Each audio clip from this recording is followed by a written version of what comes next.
This is no place. Alrighty then.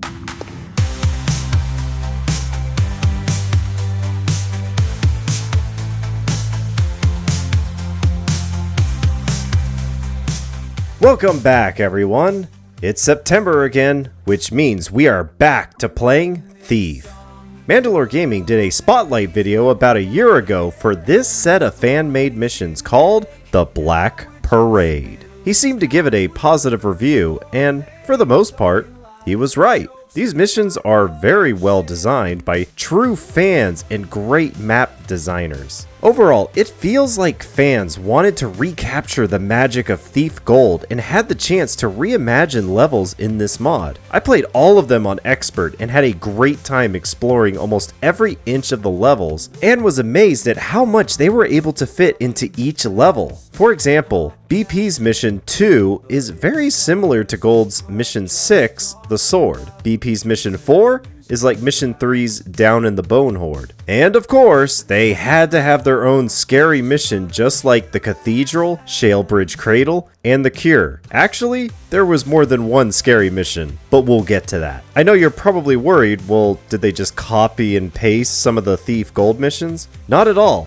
But you will have that nostalgic feeling from the gameplay. Oh yeah, this feels like that one mission from Thief Gold. Not just in gameplay, but overall thematic feel. What I mean by that is, in Thief 1, it felt like a dark, grimy, evil, medieval fantasy world. Thief 2, the Metal Age, was all about machines and robots that made things feel cleaner and polished. The Black Parade feels like a return to that feeling Thief 1 gave you when you first played through it. They've even added some new gameplay elements, such as guards can relight torches, clean up moss arrows on the floor, guards have other types of weapons like a shield, or are a lot more obvious about which guards you can't knock out with a blackjack. They even have guard dogs. However, all of these new things didn't really add much to the game, or at least in my playthrough. I never had the issue of a janitor cleaning up my moss arrows, making me rethink my strategy during a mission, or a guard relit a torch that I put out, or walking up to banners which pulls it to one side so you can see what's hiding behind it. But sometimes it would bug out and closes on me, which I just use my sword to solve. I hate to say this, but these seemed like pointless additions. Maybe next time they needed to design the levels to require using a lot more water arrows and moss arrows, but more janitors around to clean it up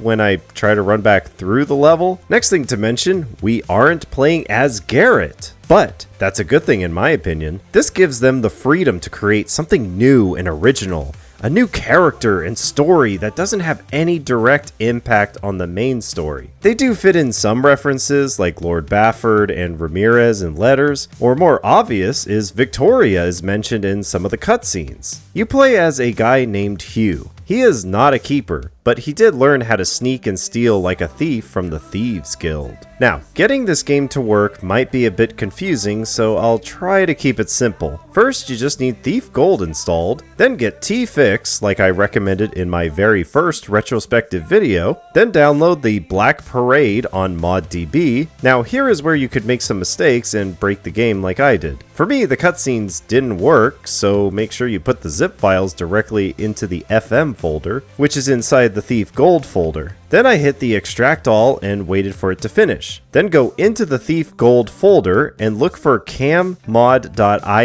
and delete this semicolon, then save and close. This will bring up the FM selector after launching the game. The Black Parade should be there. If not, then I would recommend looking up on the forums or Reddit for some solutions. Just like my Thief 2X video, this is technically a review, but I'm going to treat it like a retrospective. Overall, it is a great mod to play if you are a fan of any Thief game or stealth games in general. But this mod does assume you have played a Thief game at least. So as usual, we're going to go through the story, so spoiler warning, what I liked and disliked, and any funny or awkward moments that happened to me during my playthrough. Let's go bunny hop our way into this. Oh, Jesus!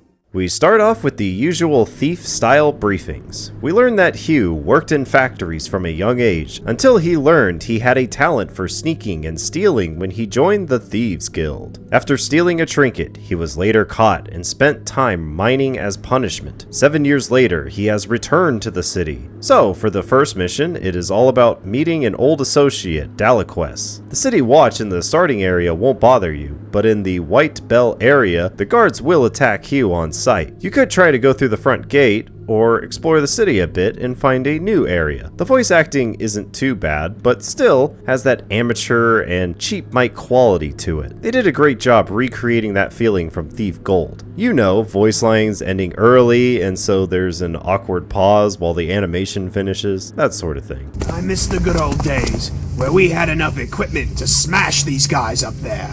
Well, that's what you get with that Baron and his stupid war. Anyway, find this drunk guy and take his key. Knock out this guard and go through here. You can explore this tower and it goes on for a while, and turns out to be a big structure that I almost thought was the main part of the level. Turns out there's a lot more of the level to explore. There's going to be a theme for this mod, and it stays true to what Mandalore said. It keeps going? Seriously, you'll be surprised just how big and how far a lot of these levels can go. Continue exploring, and all I can say is if you play on Expert, you are forced to look all over the map until you get enough loot. It is annoying, but it does get me to enjoy everything this level has to offer. Sadly, it took me almost 2 hours to find enough loot. It's hard to say if it was worth it, but I did enjoy the moments of finding a secret passage and was able to find some new loot. Some other things to mention, you'll come across this bar fight that goes on forever. They never seem to die and just keep fighting. They're probably still fighting to this day. When you eventually get the loot requirement, you'll need to then keep going, and when you get to this bridge, jump down into the water and find yourself inside the basement of the orphanage your associate owns. You can unlock the front door if you still need more loot, or go inside and find your old associate. He says he's happy to see you and can use your help. Hugh agrees and we complete the mission. Overall, a great first mission with plenty of places to explore, except most of my time was spent looking for that last bit of loot. Oh, and ladder physics are just as bad as always.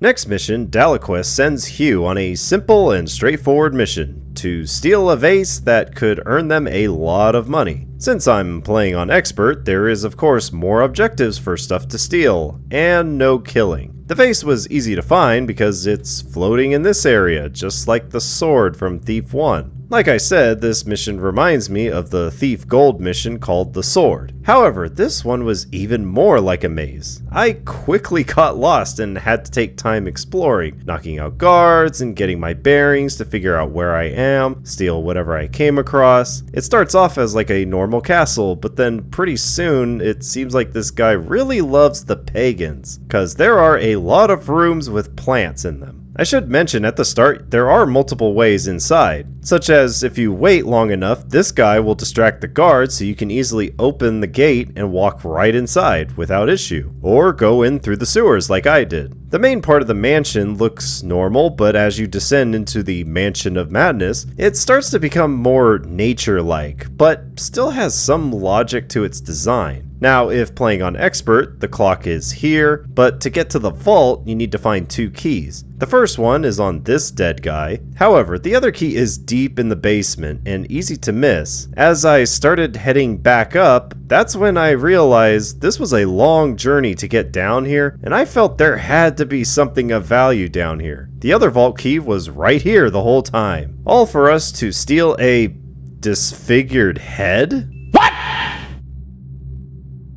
Well, make your way back outside and everything goes black, and it sounds like Hugh got jumped and taken prisoner. They mentioned they are going to turn over Hugh to a guy named DeWall. Overall, a great mission that I want to say was well designed. I think they should have made the key a little more noticeable, even though you would think a skeleton like this would get my attention. It was still easy to miss. Maybe make the objective objects brighter in color, or add a shine to them like in Deadly Shadows. I can't believe I just recommended something from Deadly Shadows.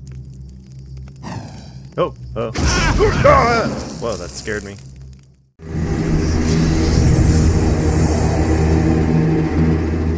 Next mission, Hugh found out that the mansion he looted was under the protection of one of the city's most powerful city wardens, DeWall. Delaquest sold Hugh out by telling him who did the looting. DeWall was impressed with Hugh's skill, so he decides to give him a choice of dying for stealing from him or join him. Well, the choice seemed pretty obvious. So now Hugh is working for DeWall under the orders of his lieutenant, Reputa, and his consort, Victoria. They do give Hugh some new tools like lockpicks. Hugh's next mission is to break into a Hammerite complex. He needs to steal a chalice. No idea where, but that's for Hugh to find out. Once again, you could try and sneak in through the front with lots of hammers, or sneak through the sewers to have an easier time. The chalice is here, but there's an alarm system attached to it, so if you pick it up, you're gonna have a hard time avoiding hammers. Then there's this hammer book, located up in one of the towers to collect. There's this hammer you can't knock out with a blackjack, so either use a gas arrow or just be patient and sneak by him.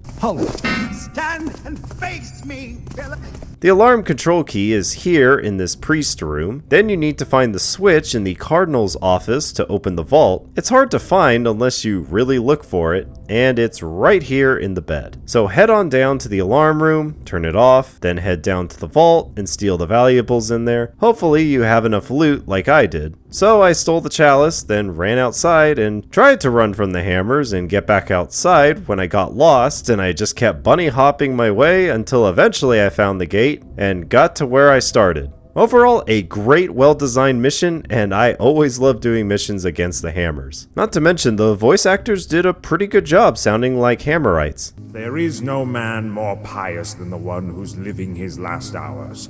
One man can flee from the Builder's teaching all his life, but in the end Enough. Thou must pardon me, my son, but I don't have time to speak on philosophy. May the Builder be with thee in thy watch.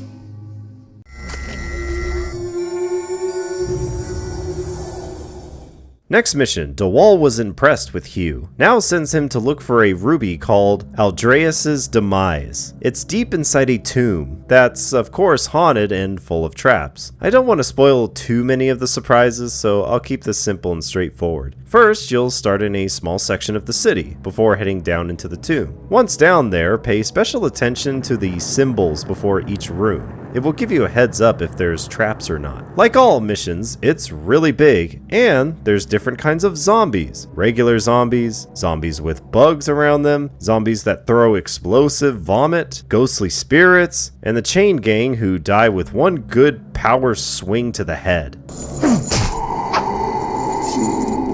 Eventually, you'll make it to this room, and must climb up, then find this throne room with the ruby. The other two items on Expert require you going into this room with a skeleton on a horse and grabbing the necklace. If you go inside, you'll need to face off with a fast-running zombie. However, he got stuck on my playthrough and wasn't a threat. I shot him with some arrows, but that didn't seem to work, so I used some holy water, which killed him. Then you'll find a room with lights reflecting into different spots. Don't step into the light, or you'll get a free arrow to the face. Oh!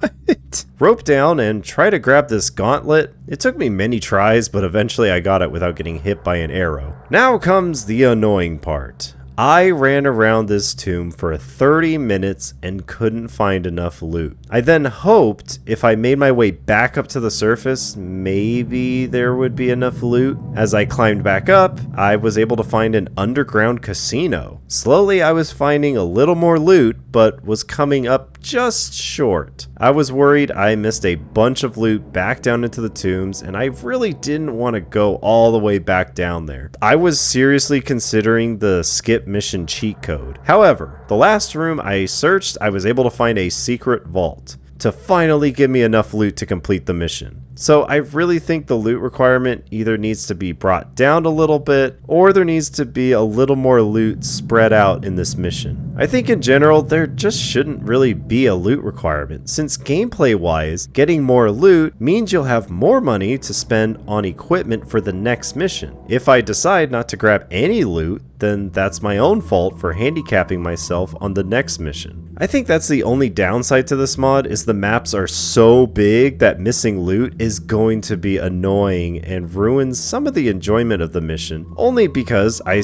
thought I searched every single room but ended up having to check all of them like 10 times. I know, the argument is, well, just don't miss any loot and search every single room. The only problem is these maps are so big and they're amazingly designed, but I think that works against having a big loot requirement. Almost every room led to many different other rooms, and it felt like it kept going. You weren't sure which rooms are easy to check and then move on to the next one until you've checked all of the rooms in an area. All of that is assuming the loot is in an easy to spot location while avoiding traps and guards. Overall, it is still a good mission and well designed, but like I said, I really didn't like that high loot requirement because I feel like I barely scraped by with enough loot from the tomb, and I only got lucky I found just enough loot in the casino to complete that objective.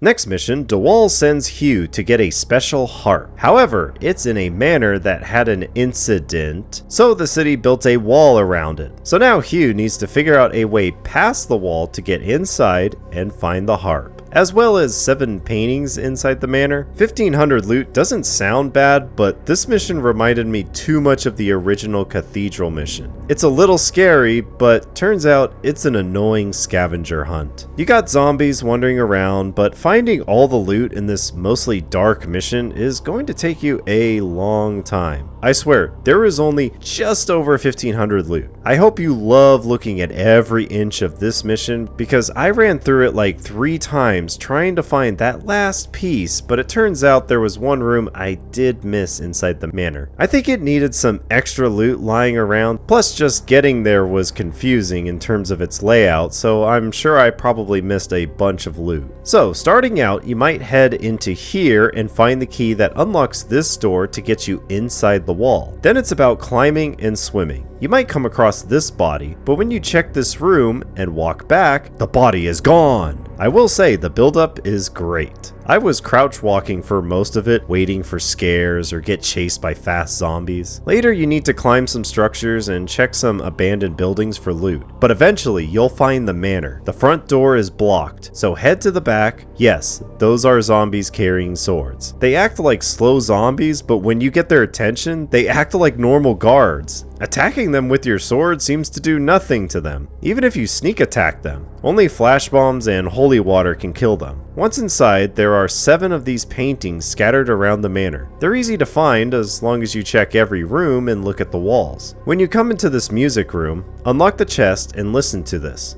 Without me, that precious harp is beyond your reach. Come to me. Now, follow the sound of the voice to get into this room and touch the idol on the floor. It's very cryptic what the ghostly voice says, but the important part is Hugh is now branded with something and can enjoy his new powers. I guess we can see glyphs on doors now and we can open them. There are a couple of ghosts that got added to the manor now, so watch out for them. They patrol around, but since it's mostly dark inside, they can't see me very well. However, most of the floor is marble, so they will hear you if you don't be careful. I tried to be as stealthy as I could, but grew bored from all the careful tapping to be quiet. I just said, F it, I'm bunny hopping. I didn't care if the ghosts were following me, I was able to stay ahead of them. Now look for one of these doors that leads to the basement. You'll find 2 necromancers talking about waiting for their master to come back. These must be the ones responsible for the undead creeping around. I wasn't sure if the no-kill rule applies to them, so I knocked them out with a blackjack. Read this journal to learn the harp isn't here, so it's time to head back, assuming you found enough loot of course, which took me another hour to find enough loot, but hopefully you can find it faster than me. Just remember there's a room upstairs with one of these strange doors with some loot inside. Overall, it started out great, but that loot requirement made my fear of this mission disappear. I became bored from running around and I just wanted this mission to be over with. Just like mission 4, I started thinking about using the skip mission cheat code. At least it's finally over for scary missions, right?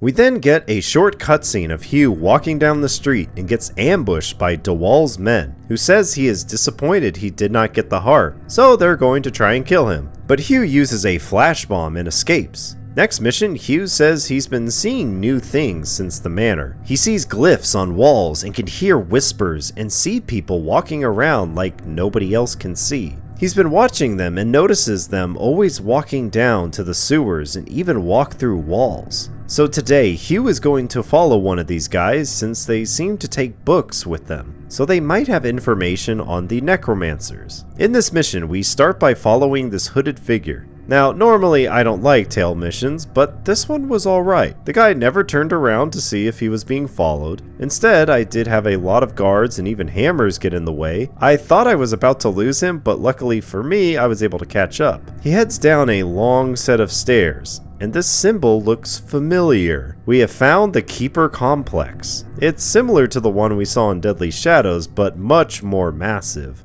I'm not kidding. In Deadly Shadows, it generally felt small, but I'm sure that was because of limitations at the time in the early 2000s. But here I am, really impressed with the design and size of 2 giant floors to explore. There's also some secret rooms to find, but all you need to do is the usual find enough loot, which I was able to find all I needed within the Keeper compound. If you get spotted by the Keepers, or even after knocking them out, they seem to turn invisible, or at least are very hard to see. It almost feels like getting hunted by a predator. To get to your objective, you need to jump over this balcony. You'll find a ring key and a note that knows Hugh was coming to break into the Keeper compound. It says the statuette Hugh touched made him sensitive to magic, which allows him to see the Keeper glyphs and them. Meaning the Keepers use magic to be invisible? I thought the Keepers were just good at being sneaky, not because of magic. So is this changing the lore a bit? And basically if you can see a Keeper, that means you have magical powers? Or a high midi-chlorian count? Maybe I haven't read enough of the lore from the wiki. The note goes on to say Hugh is looking for the book Azaran the Cruel, Necromancy, the Black Parade, and its schism from the Hand Brotherhood. It also mentions the harp. The Keepers have it in the Reclary. Then head for the Forbidden Library and use the ring to enter what is probably the creepiest room. Very little ambience,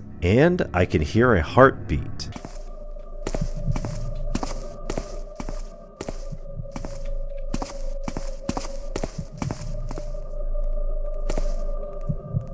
Then there's little footsteps upstairs getting louder. Most of the floor is marble, which means I have to be really careful. It sounds like it's getting closer. And then we see a little girl. This must be something special. I'm guessing the little girl from Thief 2 and 3, Gamal. I safely assume I should not be getting her attention.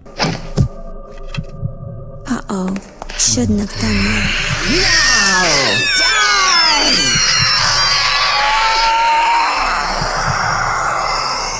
Let's go, bitch.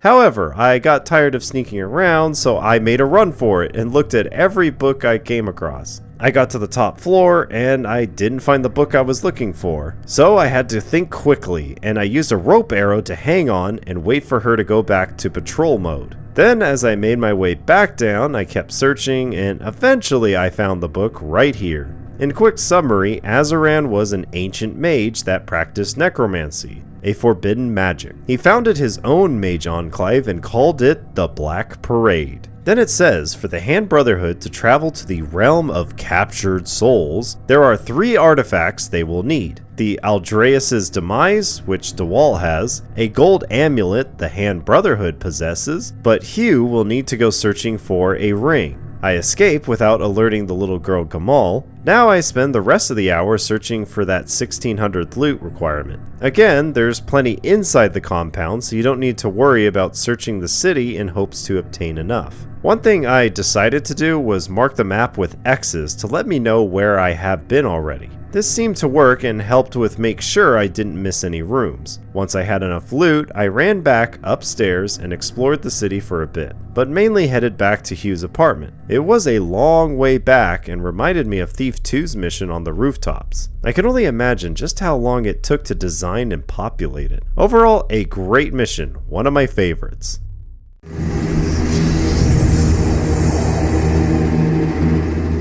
Next mission, we are going to deal with Dewall once and for all. This will work out for Hugh because he will be killing 2 birds with 1 stone. DeWall's lieutenant, Reputo, thinks it's time to overthrow him. So he gave Hugh some instructions on what to do to frame DeWall and how to steal the ruby. We need to take a Hammerite priest's dead body and put it in DeWall's secret torture dungeon. We also need to steal the ruby and replace it with a fake so it doesn't attract attention until the morning. There was an objective mentioning DeWall can't know you are ever there. I mistakenly thought it was this guy, but it turns out it's this guy in his secret room. There is a note you get at the start to explain everything. First thing to do is knock out the patrolling guards, then open this chest to grab the priest's body and find this sewer hatch. Throw the body down and knock out this guy patrolling the sewers, then leave the priest's body near this gate for later. Go to the other hatch and open it up. I ran back and forth trying to find a way around these guards, but eventually I noticed there's an opening in the fence right next to them. Just sneak by quickly and carefully time your attack to knock out the guards in the front yard. Then start exploring the manor. Watch out for the cameras, but make sure to check every room for loot, and a few might have some secrets, so check every inch of the place. Here's a quick summary of what you need to do. On the first floor, I would knock out the guard patrolling the ruby, then head up to the second floor and sneak up to this guard with a guard dog and take the security key. Then wait for this guard to run to the bathroom, head inside, and disable the cameras and security system. The security system will turn back on after 5 minutes, so hurry down and take the ruby, then place the fake one inside and close the lid. There's a guest room in the bottom right with this little chain to open a secret door to find the chalice. Then find DeWall's room by the security room, or a window from the library. You'll need to wait for DeWall to be looking away and take his key to open his vault, then take his ledger. Then head to the basement, knock out all the guards, open the gate with a key and bring the priest's body to here in this obvious secret door. Place the body inside the room and then head all the way back out. Overall, a great mission with just one funny moment.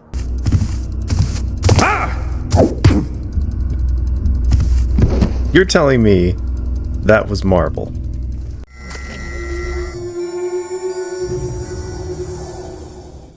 This mission, I need to be honest. You should pause the video, go play the mod, then come back after you finish. The design of this mission, both in the layout, the puzzles, and gameplay, especially the different enemies in this mission, were the scariest and most fun I had in a Thief game. I had chills crawling down my spine. I really hate to spoil the fun and surprise of this mission if you haven't tried it, but let's keep going. Hugh is going to go after the ring. It's in a mortuary deep in the mountains. First, he needs to go through a forest to get there, and who knows what kind of creatures, traps, and magic he will have to deal with. I was wrong about the scariest mission. This one is even scarier than Cathedral and Shalebridge Cradle. The strange thing is, this mission felt like it was a reimagining of the Lost City and Mage Tower missions, with a bit of spooky Cathedral sprinkled on top. You start off in a forest, and luckily there's nothing to worry about. You come across a camp, but everyone is dead. You keep on going until you find this giant hole to climb down. Then we see an open pit and something we need to activate. Heading to the right will take you here, and right away I heard footsteps. After climbing the stairs and continuing to hear more footsteps, I fell down to meet this thing. Oh god. Oh shit! Oh shh. That guy scared me. As long as I looked at it, it would freeze. But when I looked away or turn a corner, it would pursue after. They appeared to get stuck sometimes, but as I explored some more, I found a second one right in front of me just as I stole this piece of loot. Oh yeah, there's another loot requirement of 1500, but it was really easy as long as you keep your eyes open and grab every loot you come across. I never had to re-explore the map for more loot. So when I tried running and jumping to get away, I bumped the lamp which knocked me off into the pit. I reloaded and ran back hoping this staff was what I needed, but nope, it was just a piece of loot. I needed to go to the left now, or not, it leads back to the Dark Follower guys. One of them followed me all the way back, and then I had to get around this guy. Oh! God. and this is where you need to go. Follow the river and get ready for spiders. Don't step on the web floor, otherwise a spider will come from the ceiling to attack. I keep exploring and see these things in the water. I thought they must be dangerous, so I carefully aimed my bow and took them out. I would later learn they are completely harmless. Continue following the path until you find this key. It opens this door, and now we see a giant spider. I tried killing it, but that didn't work. It spawns spiders and spits little spiders at you. You just need to sneak by it and find these webs to fix the harp. Then take the exit and make your way back, and carefully place the harp on the pedestal while looking at the dark follower. You mother!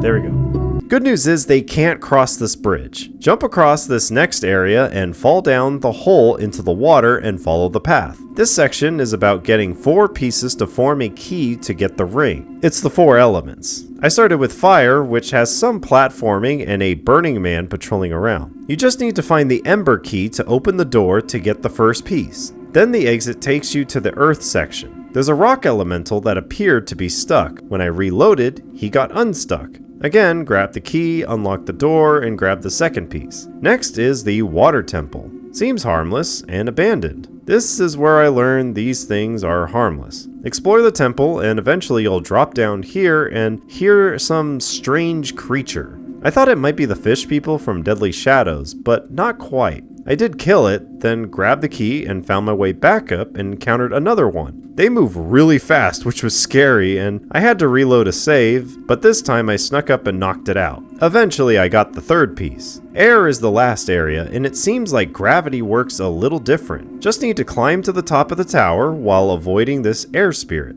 Of course, the floor is 90% marble, so watch your step. Grab the key, then place it here and walk across to get the last piece. Climb up here to make your way back to here and place the 4 pieces to open the door and grab the ring. Now head across to here and open this door with the ring. There's some strange creatures walking around here. They of course make even stranger sounds to really creep you out. For the most part it's easy, just sneak up on them and knock them out and find your way to here. There's 3 of them patrolling, and putting these gray lights out with a water arrow is only temporary. The gray fire will come back after a minute or 2. I have no idea what these things are or what they are even saying. It sounds like when YouTubers reverse some dialogue and lower the pitch to create an alien language. But they are easy to knock out as well. Head upstairs and grab the tablets to finish your last objective, assuming you got enough loot. I had way more than I needed, so chances are you should too. Getting out should be easy. Just ride this elevator and you'll be back in the Dark Follower room one last time. Just do your best to avoid them and this ghostly spirit?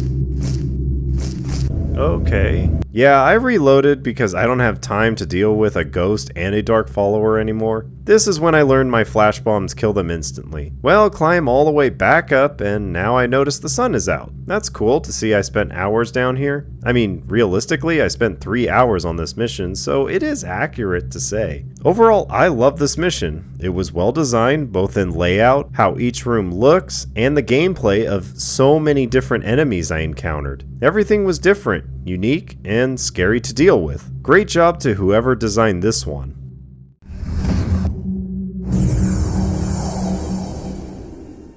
Next mission, Hugh needs to break into the Hand Brotherhood Sanctum and ask if he can just borrow the last piece. He's hoping to talk to the Archmage and explain the situation to him to get his help. At first I thought this mission will be easy. The objectives are straightforward. Don't disturb anyone inside the sanctum, so no killing or even knocking anyone out. No loot requirement was the best part. However, when you do eventually get to the top of the tallest tower and try talking to the Archmage, he calls the guards on you. So now Hugh decides to change the objectives and allows you to knock them out, but 2,500 loot was a bit too much. Like other thief missions, I ended up running around the entire place many times trying to find that last damn piece of loot until eventually I gave up and checked outside the sanctum and was able to get enough loot. As for the other objectives, you need to find 2 special keys to open the vault to get the amulet. The first key is on this guy. I'm not sure what his patrol route is, but he's one of the few with a staff, so he should be easy to find. Then the other is in the basement, but there's a creature down there. It does have a small patrol route, but sneak over here by this vent and the key is right here. Then head to the vault and open the gate. Head on down and grab the amulet. Then get enough loot and get back to the start. Overall, a fun mission that I wish had a lower loot requirement.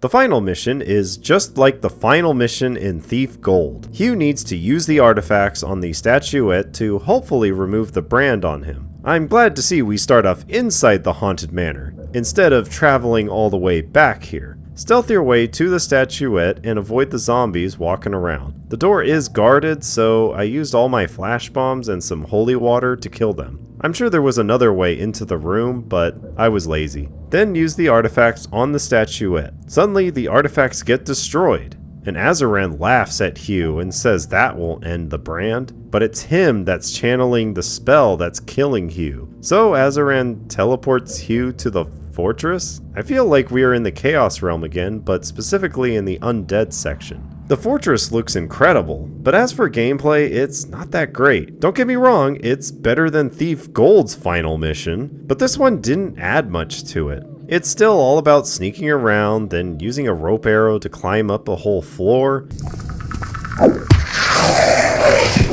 then go find a key to get upstairs and keep on climbing until we find a note about the ritual Azaran is trying to cast. Wow, okay guys, I don't think we needed to copy the finale of Thief Gold. It's a lot shorter, but it's still the same thing, just run up to the middle when our bad guy isn't looking and mess up the ritual. Then watch it all go wrong for them. Azaran seems to teleport all of us back and he limps away. Or I think that might be Hugh limping away. I'm actually not sure. The final cutscene is some beautiful shots of the city, then we meet up with Hugh and Victoria appears to offer Hugh a chance to prove himself to one of her clients. She says it's a guy named Constantine and needs him to steal a sword, but Hugh falls over. Victoria says she can heal most things, but not this curse he has. It was good knowing you, Hugh. Farewell. Then we see a keeper mentioning one crisis was averted, but soon another is about to happen. A dark project. Be careful when recording or streaming the final credits. The music is actually a copywritten song, which will trigger YouTube's content ID. You're welcome. In conclusion, Thief the Black Parade is an awesome mod. I would say it is a great unofficial prequel to Thief Gold. They have plenty of books to read if you want lore bits that help connect all 3 games together. And when I say 3, I do mean 3. If you try to say 4, I will pretend you mean Thief 2X. And now we have the Black Parade to be a great 5th game to play. Seriously, if you haven't tried out either of these mods, and you love playing any of the Thief games, I highly recommend trying them both out for yourself. Again, great job to the modders that spent over 7 years, I heard, working on these maps to make them look great and had some of the best gameplay ideas that worked really well for a Thief game. In the future, please lower the loot requirement and don't put those dark followers in your next game, please. Next month, I honestly haven't decided what to play, but it might actually be something completely different and unexpected. See you then. Thanks for watching. I hope you enjoyed the video.